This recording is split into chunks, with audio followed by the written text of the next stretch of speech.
Hey, what's up, my friend? So, welcome back to this week's market analysis, right? Not sure if you noticed, right? But I got a new t-shirt from my brother, right? So, thank you, brother.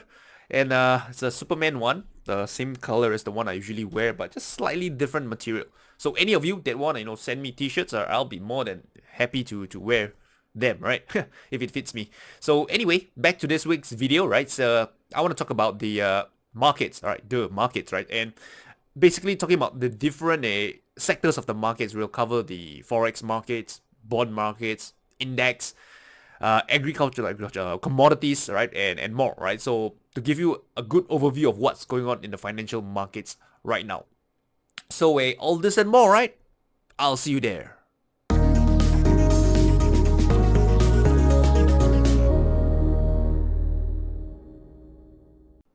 So just a quick one, right? So often I get, questions from traders asking, hey Rayner, how do I learn more about your trading approach, the methodology, strategies and stuff like that. So I always say this, right? Just go down to my website, tradingwithrayner.com, scroll down, right, and download these two free trading guides, right? One is about trend following, learning how to write massive trends in the market, and the other one is about price action trading, learning how to better time your entries and exits.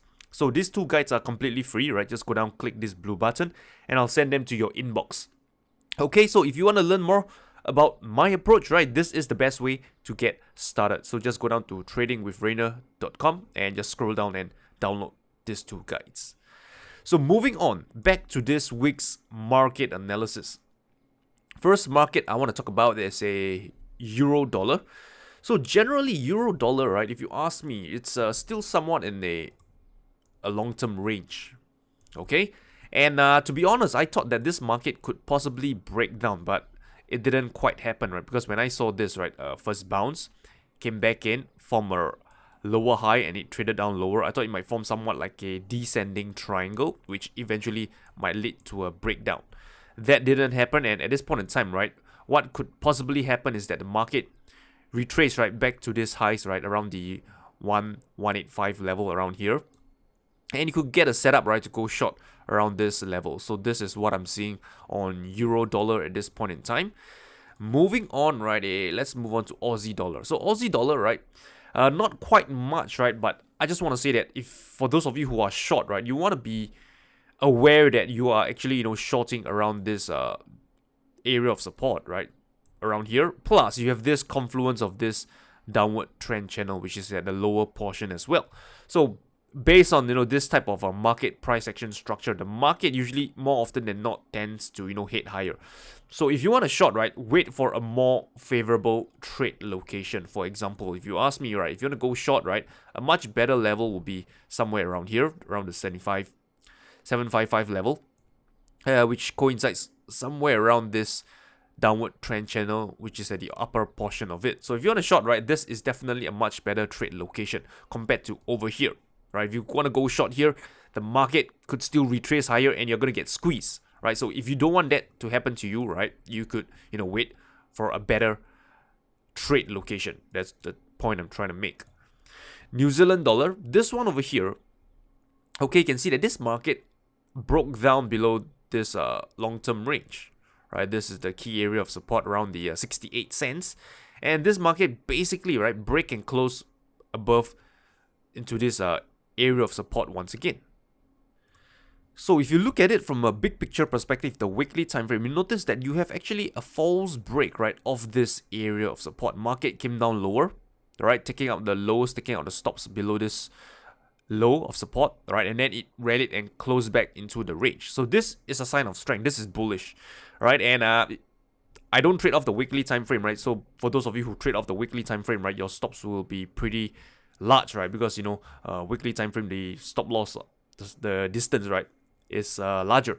So what you can do possibly, right, is you can go down to the 4-hour time frame, okay, and you see that this price action structure has actually taken out this previous high, right? You have a series of lower highs coming in, and this is the first time the market has break and close above this high over here. So if you want to go long, right, and you don't want to trade off the weekly time frame, you want a tighter stop loss, you want to improve your risk to reward on your trade, what you can do is to look for a bull flag pattern, right? So Again, I spoke about bull flag pattern, quite a bit on the earlier training video. So basically, you're looking for a wick pullback like this, right? You want small bodied candles on the pullback.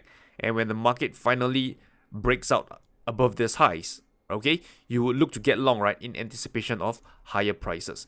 And on top of it, right, you have seen earlier that the weekly time frame has actually rejected lower prices in the form of a bullish hammer. So this is a added confluence, right, onto this trading setup that you're trading on the 4-hour time frame. So New Zealand dollar, right, this is a setup that is worth watching, and it's a example, right, of how you can actually combine multiple time frames to improve the odds of your trade. Hey, moving on, right, dollar Canadian, right? So this is another market that is looking pretty interesting, right? Notice that this market basically broke out of this area of resistance. Now it's retesting back this previous resistance that could act as support. So again, right, at this point in time, there isn't any setup for now, right? But you could look for, price rejection lower, right, to signal that the market could possibly head up higher, right? Alternatively, if you want to, use multiple time frames, the 4-hour time frame, notice that you have this somewhat of a downward trend channel, right? And if the market could break above it, right, then that is a sign of strength, right? That the buyers are in control and the market could continue higher. So it's one thing to be trading from an area of value, and it's another thing, right, to let the price action tilt its hands, right, to tell you that it's about to hit higher, right? You never see me, right, always jumping the queue to, just blindly place a buy limit order, right, in anticipation that this level would hold, right? I always let the price action reveal its hand before I put on my trade, right? And that's something that I do, right? And just to share with you. So this is dollar Canadian, right, possible level to get a trading setup, right? Another one is a dollar Sing, right? This is a trade that the price has already moved, right? But it's a setup that I have been sharing over and over again, right? The idea behind it is very simple. This is a key area of resistance. Market came into it strongly and you got rejected in the form of a bearish. Well, it's not really a bearish engulfing, right? But it's a strong price rejection, right? Notice the market trade up higher, right? And then reverse, right, towards the downside and closing lower for the day. So you can imagine, right, the psychology, right, of traders who long the break of these highs, right? The traders who long the break of these highs, they are now trapped, right? They long the breakout, market does 180 degrees reversal, and now they are trapped. They are in the red. So where are their stop loss, right? You want to ask yourself, right? And chances are, right, those who are long would put their stop loss somewhere here, below this low, or even, all the way down below this low, right? If they are trading very large stop loss. So the idea behind it is that, if the market were to continue down lower, it's going to, continue hitting this cluster of stops, which will fuel further selling pressure, right? So this is a setup, right, that I trade regularly. It's called the false break. I didn't trade this setup. I missed this one, right? But I still want to share this with you, right? And it's a very tradable setup. And you can just have your stop loss, right, placed above this high, right? Give it some buffer somewhere here. Okay? And if you're already short in this trade, right, you can just simply, trail your stop loss as the market continue to, make lower highs, right? So you can hold the trade as long as the price did not break and close above the previous day high, right? Possible targets you could look at is at this previous resistance that can act as support, and even this one over here.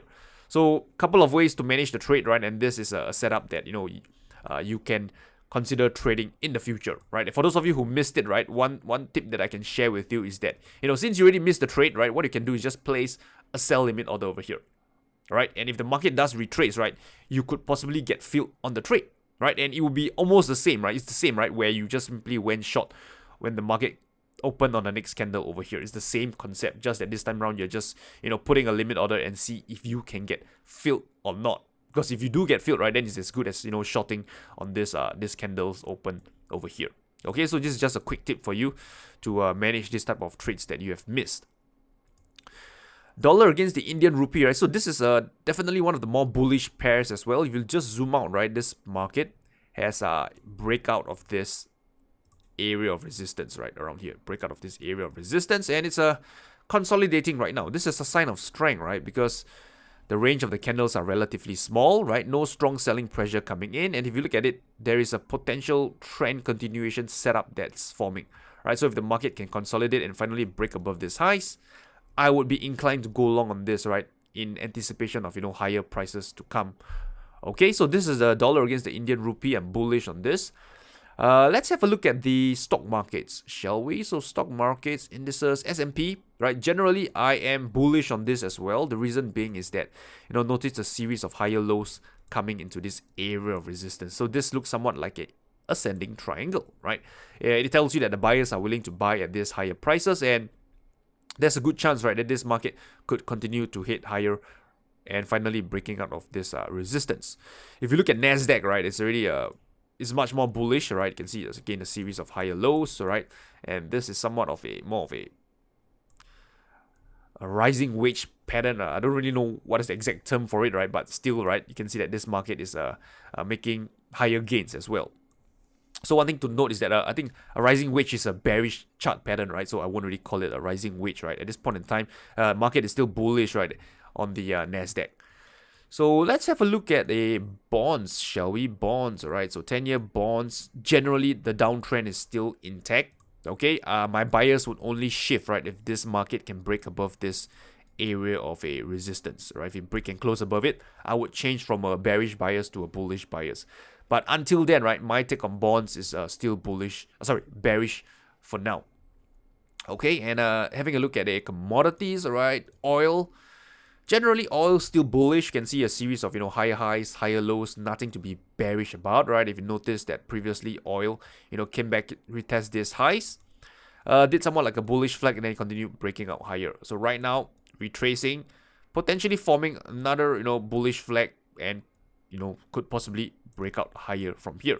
So again, right, a break above this highs, right, would warrant a possible long setup on the oil. Okay, and the last market that I want to talk about is copper, right? It had a breakdown this week. Not sure if any of you noticed it, but copper, basically this area of support is a very obvious strong area, right? Market just simply, collapsed through it, right? Just sliced through it like hot knife through a butter, just, went through it. And at this point in time, right, for those of you who are not in a trade, right, a possible trading setup that you can look for is, again, a trend continuation trade, right? A very weak pullback, right? Small body candle pullback, okay? And then the market breaks down lower, right? And you can, look to get short. And you can just reference this swing high, right, to set your stop loss, right? Set it a buffer, give it some buffer right above it. So this is for a copper futures as well, right? Bearish, and, to see whether you can get on board this move towards the downside. Okay, so yeah, that's all pretty much it, right, for this week's market analysis, right? Just a quick recap, right? So for euro dollar, currently, right, still bearish, right? Aussie dollar, right, short term I'm bullish, right, because I mentioned that it's around the area of support plus near the lows of the downward trend channel. Dollar Canadian, right, bullish, right, coming to an area of support. Dollar Sing, I'm bearish on this. Okay, we have a false break at resistance. Dollar against the Indian rupee, right, bullish on this, right, near the highs, right, and possible forming a trend continuation pattern. Stock markets, they are bullish. We look at bonds as well, bearish for now, right, as the downward trend is still intact. Oil, bullish. And last but not least, copper, right, copper, I'm bearish on this, right, after it broke the support, and you could get a possible trend continuation trade on this as well. Okay, so that's all I have, right? And if there's any feedback, any comment that you want to let me know, just leave it in the comment section below. With that, I wish you good luck and good trading, and I'll talk to you soon.